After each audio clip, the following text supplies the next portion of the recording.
Hi everyone, welcome back to the channel. Today, we're tackling a common Windows issue: how to extend your C drive when it's blocked by a recovery partition. Many users find that even after freeing up space on their disk, they still can't expand the C drive because a recovery partition is in the way.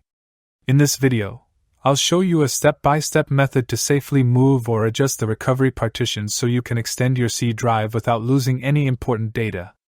Let's dive in and fix this issue once and for all.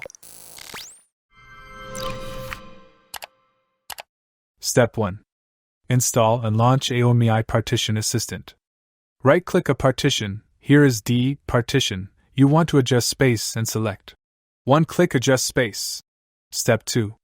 If you want to use the space on F to expand O, you can simply drag the dot near the partition F, head backward to shrink the partition F, and enlarge the partition O at the same time. Then click OK. Tips: you can simultaneously drag the dot near the partition C, tail forward to shrink the partition C, so the O will also be enlarged with the space of C at the same time. In this case, you can adjust all partition space C, O, and F on the disk. Step 3. You can preview the operation by viewing the pending operations. To commit the pending operations, please click Apply and Proceed. Step 4. The process will start, and you can check the progress.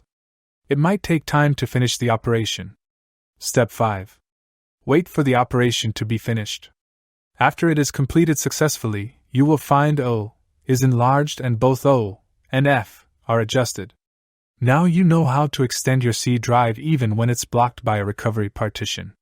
By following these steps carefully, you can safely reclaim valuable space on your system drive. Thank you for watching here. See you in the next 2 videos. If you have any questions, please leave a comment or send us an email.